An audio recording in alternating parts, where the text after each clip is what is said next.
Bonjour à tous, je vais parler en français et c'est Silvio Minacci qui sera à mes côtés, qui va traduire mon propos en anglais. Donc, je tiens à remercier infiniment professeur Lubomira Radwaska de me donner l'occasion de partager ce moment de réflexion avec vous, malgré la distance qui nous sépare. Oh, hi, everybody. I'm Dr. Daniel SINGAԻNY. I'm very grateful to be with you today, and I would like to thank Professor Lubomira Radwaska for giving me the opportunity to share this great moment of reflection with you. Okay, I know the distance, okay, we need to bear in mind that separate us, but I'll do my best. And my friend, Mr. Silvio Minacci, is at my side to translate my work in English. Okay, of you. Alors, ma pratique clinique auprès des sujets alcooliques et mes propres recherches dans ce domaine m'ont conduit à examiner ce que la professeure Miranda Fricker appelle l'injustice épistémique, un concept dont je n'avais aucune connaissance à l'époque. Mon propos cherche, dans les limites dont je dispose ici, à traduire aussi clairement que possible cette réalité complexe de ma place de clinicien, d'en tirer les conséquences et de proposer des actions pratiques pour tenter d'y remédier. Celle-ci reste pour l'instant à l'état d'ébauche. Okay, so my clinical practice with alcoholic patients and my own research in this area are related to what Professor Miranda Fricker called epistemic injustice, the concept which I wasn't aware at the time. My purpose here, within the limit of what I have here, is to translate as clearly as possible the complex reality of my position as a clinician, to draw the consequences and to propose practical action to try to limit it. For the time being, these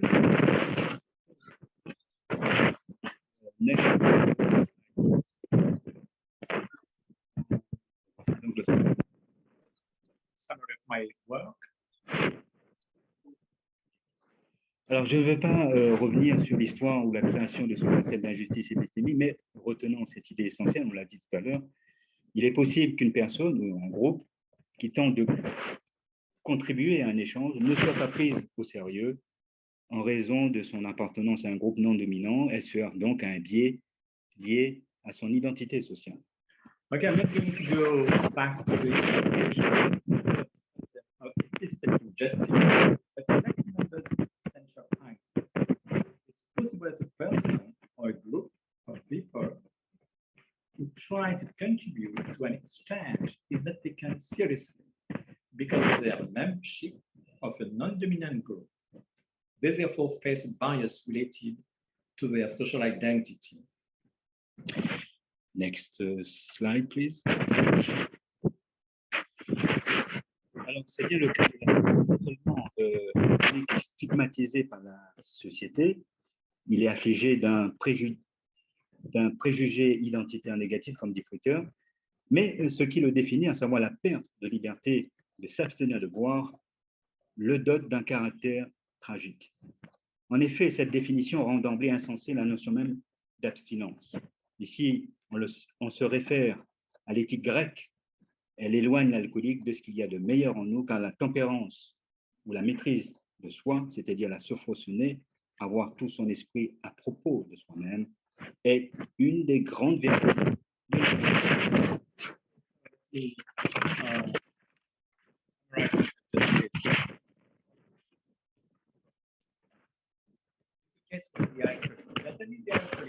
is stigmatized by society.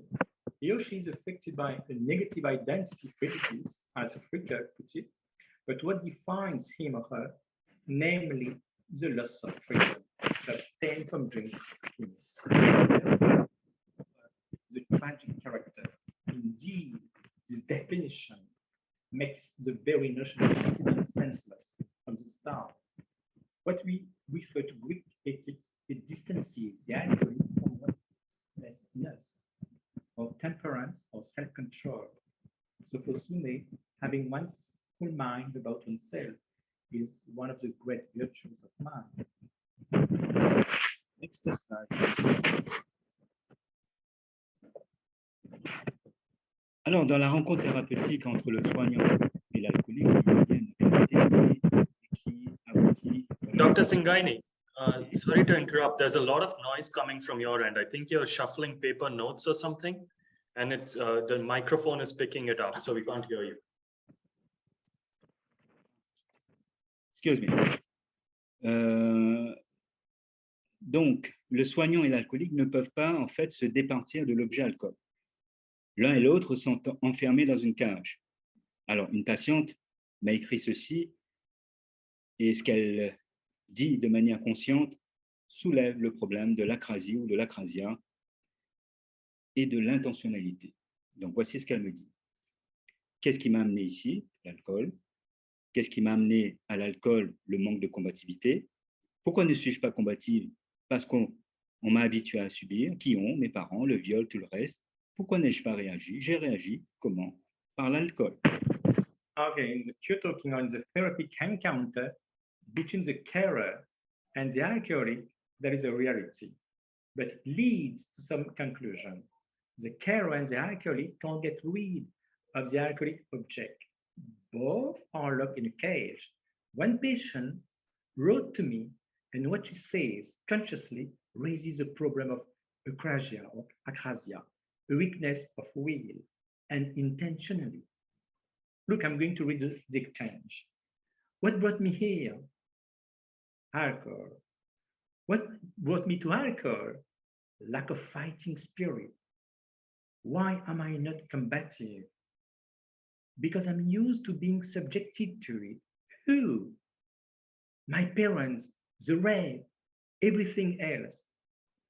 Why didn't I react? I reacted. How did you react then? With alcohol. Next slide, please. Alors, ce constat aboutit à une injustice épistémique qui repose sur un malentendu. Alors, du côté du soignant, face à sa conduite alcoolique, marquée par la répétition, les rechutes, le soignant peut avoir des attitudes de rejet. Il peut même penser que l'alcoolique est responsable de son alcoolisme. Alors que l'alcoolique, lui, mal inséré dans l'univers du langage, adopte un mode de communication qui n'est pas compris par le soignant. Quand il dit ceci, par exemple, « Je n'ai pas envie d'alcool, j'ai envie d'ivresse, d'arrêter le temps, mais je ne veux pas replonger. » Ou encore, « L'obsession de boire est vite supprimée par l'alcoolisation, mais l'obsession de ne plus boire, celle-là, elle fait peur, car elle est toujours là. » Oh, this observation leads to an epistemic injustice based on a misunderstanding. Faced with alcoholic behavior marked by repetition, relapses, the carer may have attitudes of rejection. He may even think that the alcoholic is responsible for his alcoholism. The alcoholic, poorly inserted in the world of language, adopts a mode of communication that is not understood by the carer. I don't want alcohol. I want to get drunk and stop time, but I don't want to relax or gain. The obsession to drink is quickly suppressed by alcoholization, but the obsession to stop drinking is frightening because it's always there. Next slide, please. Alors, pour poursuivre, je voulais souligner ici, au fond, deux faits essentiels complètement occultés par la communauté soignante et scientifique. Ils sont lourds de conséquences. Premier fait essentiel, c'est à partir du moment où l'alcoolique dit « je bois », il cesse d'être lui-même. Il y a comme une perte de son ipséité, de son soi. Et deuxième fait essentiel, c'est qu'il n'y a pas de coupure entre l'alcoolique et le boire. Nous faisons comme si le concept alcoolique boit. Le message littéral et le métamessage, c'est-à-dire le message sur le message, se confondent. Il y a là un paradoxe logique bien décrit par le philosophe et logicien Bertrand Russell. Pour ce philosophe, un message ne peut être aussi métamessage au même niveau logique. Autrement dit, on ne peut pas parler de l'alcoolique ou de l'alcoolisme sans parler d'alcool au nom de sa causalité référentielle. Le constat est dur, l'alcoolique est vu avant d'être vu à cause de la mise en œuvre de ma rationalité.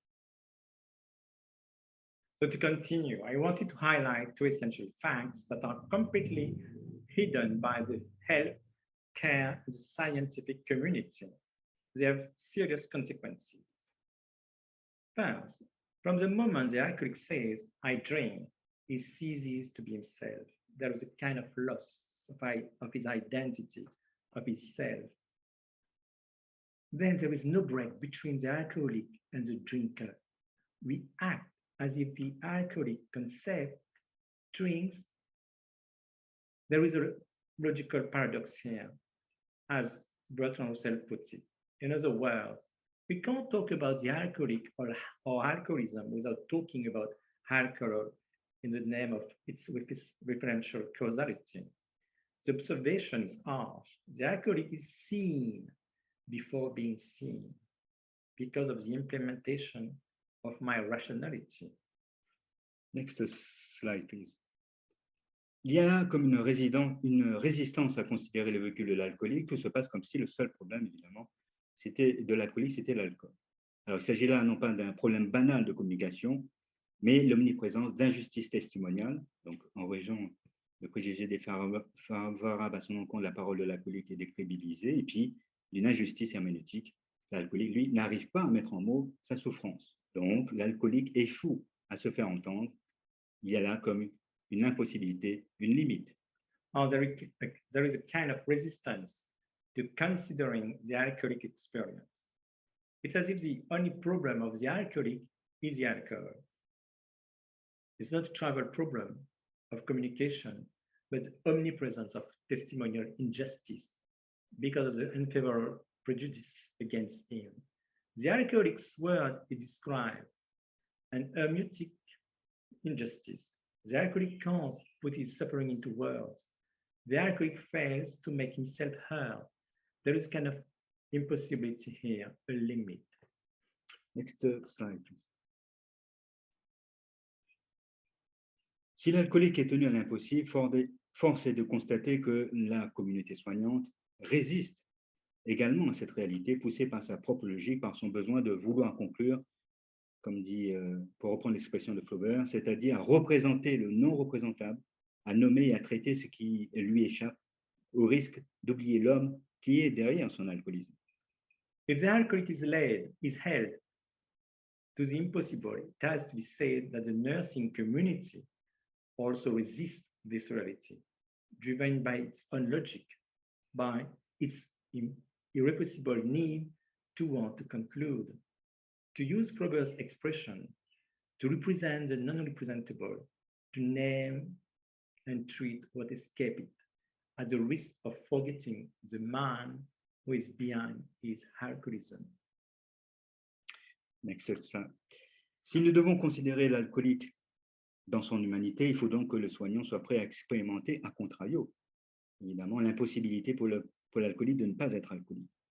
Autrement dit, le soignant doit nommer l'alcoolique sans identifier ni objectiver. Il doit rester à distance de son identité alcoolique. If you want to consider the alcoholic in his humanity, then the carer must be prepared to experience, a contrario, the impossibility for the alcoholic not to be an alcoholic. In other words, the carer must name the alcoholic without identifying or objectifying. He or she must remain at a distance from his or her alcoholic identity. Next. En regardant un peu plus près, ce moment de vertige qui échappe au logos ou à la raison raisonnante envahit nos réflexes sociaux, moraux ou thérapeutiques. Par exemple, si l'alcoolique ne fait pas l'alcoolisme, que peut vouloir dire le mot guérir pour l'alcoolique? Si l'objectif final étant le retour à la santé, pourquoi entendons-nous dire que si ce retour à la santé doit passer par un travail de deuil de l'alcool? Et enfin, si la rechute a toujours une étiologie radicale, c'est-à-dire son alcoolisme, pourquoi ne faut-il toujours trouver une explication à son alcoolisme? If we look a little closer, this moment of vertigo, which escapes the logos or reasoning, invades our social, moral, or therapeutic reflexes. If alcohol doesn't make the alcoholic, what can the word cure mean for the alcoholic? If the final objective is a return to health, why do we hear that this return to health must involve mourning the loss of alcoholism? If the relapse always has a radical etiology, his alcoholism, why do we always have to find an explanation for his alcoholism? Next slide, please. Dans l'expérience clinique, ce moment de vertige peut aboutir à des situations tragiques qui posent des problèmes éthiques. Alors, je vais juste résumer. C'est ce psychiatre fier que son traitement par le baclofène produit des effets positifs spectaculaires sur des alcooliques qui viennent le voir de très loin, en particulier de Pologne, pour avoir, je cite ces mots, leur dose. En réalité, ce psychiatre ne fait que renforcer à son insu et sur un plan symbolique une autre dépendance, celle d'un dealer à son drogué. Les paroles des alcooliques sont ici signifiantes. Je bois alors que je n'ai pas envie, ou encore j'ai trouvé ma dose, je ne bois plus. In clinical experience, this moment of vertigo can lead to tragic situations which raise ethical problems. Just one example that I will summarize here is a psychiatrist who is proud of his treatment with baclofen, produces spectacular positive effects on alcoholics who come to him from far away, particularly from Poland, to get, and I quote his word, to fix them. In reality, the psychiatrist is only reinforcing unknowingly and on a symbolic level another dependency, that of a drug dealer to his addict. The words of alcoholics are significant here. I drink when I don't like it. Or I found my dose. I don't drink anymore. Next slide, please. Comment sortir de cette aporie, de cette injustice qui ferme l'accès à l'ipséité de l'alcoolique? Il me semble qu'il faut briser ce mythe qui veut nous faire croire qu'il est possible d'expliquer, c'est-à-dire au sens de cerner, maîtriser, l'alcoolisme. Or, l'alcoolisme n'est pas un objet disponible à la connaissance au sens strict du terme, c'est-à-dire sans doute.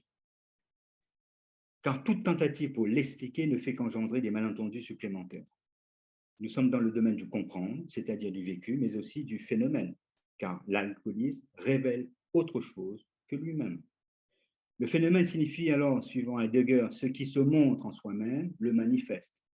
Alors, dans cette lecture, vous voyez, l'alcoolisme apparaît comme une certitude négative, concept élaboré par le philosophe Marion, c'est-à-dire une certitude sans réponse. Autrement dit, définir l'alcoolique par son alcoolisme, c'est le réduire à un objet aliéné, en finir avec lui. How can you get out of this aphoria, this injustice that closes off access to the alcoholic identity? We have to shatter this myth, which would have us believe that it's possible to explain, identify, control alcoholism. However, alcoholism is not an object available to knowledge in the strict sense of the term, that is to say, without doubt. Because any attempt to explain it only generates additional misunderstandings. We are in the domain of understanding, that is to say, of the lived experience, but also of the phenomenon, because alcoholism reveals something other than itself. The phenomenon means, according to Martin Heidegger, that which shows itself the manifest. In this reading, alcoholism appears as a negative certainty, a concept elaborated by the philosopher Jean-Luc Marion, a certainty without an answer. In other words, to define the alcoholic by his alcoholism is to reduce him to an annihilated object, to finish with him. Next slide, please. Pour surmonter l'injustice épistémique, il me faut faire l'impossible, considérer cette rencontre comme un événement. Donc, pour ce faire, je dois, en tant que soignant, accepter mon impuissance, transformer radicalement ma pensée. En quelques mots.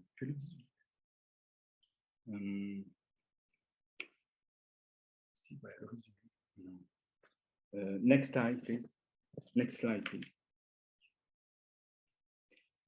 De manière sommaire, les conditions pour permettre une telle rencontre bascule sont les suivantes. Donc, le soignant doit modifier son propre paysage mental, avoir un courage intellectuel. Ensuite, l'institution doit être disponible à ce qui lui arrive et elle ne peut le faire qu'en reconnaissant ses limites, qu'en mettant de côté ses savoirs reconnus. Et enfin, l'alcoolologie ne peut pas apparaître comme un objet bien défini, elle doit se dépasser elle-même car elle échappe à la survalorisation de savoir. Tu peux travailler.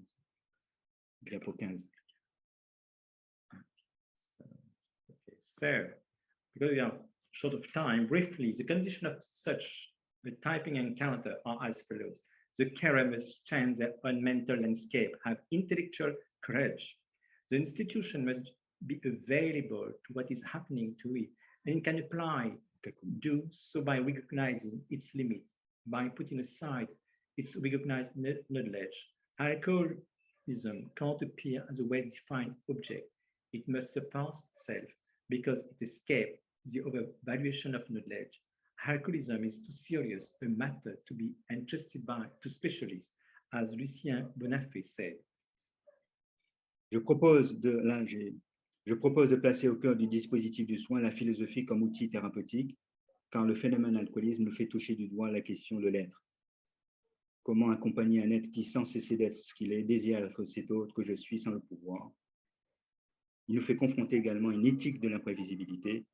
Comment comprendre ce qui m'arrive? Ces questions nous poussent à développer la conscience de notre rationalité limitée, à soutenir une réflexion permanente afin de limiter cette injustice épistémique inhérente à la rencontre thérapeutique avec l'alcoolique. Cette démarche qui se fait autour de quelque chose en commun doit être identifiée et expérimentée. Cette recherche participative se développera autour de deux grands axes. Je dis diapositive 18. Okay, so this confrontation of knowledge must be accompanied by a reflexive work on the ethics, the condition, but also the difficulties of such a crossing of knowledge. Et terminé, diapositive 18. Dis-lui. Okay. Diapositive slide. Okay, slide 18, please.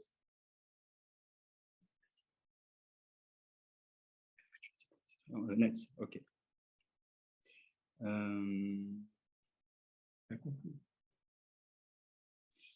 Alors, 18. Confrontation des savoirs. Non, c'est avant. Just, yes. Confrontation des savoirs. Il s'agit d'être attentif aux savoirs de l'alcoolique et les savoirs pratiques des soignants afin de permettre une meilleure compréhension de ce qui se joue entre l'alcoolique et le soignant. Enfin, cette confrontation des savoirs doit être accompagnée d'un véritable travail réflexif sur l'éthique, les conditions, mais aussi les difficultés d'un tel croisement des savoirs. Okay, thank you very much for listening to you. I'm just giving you a few words because you are short of time. So we need to evaluate the condition of the approach in terms of knowledge and transformation of practices as well.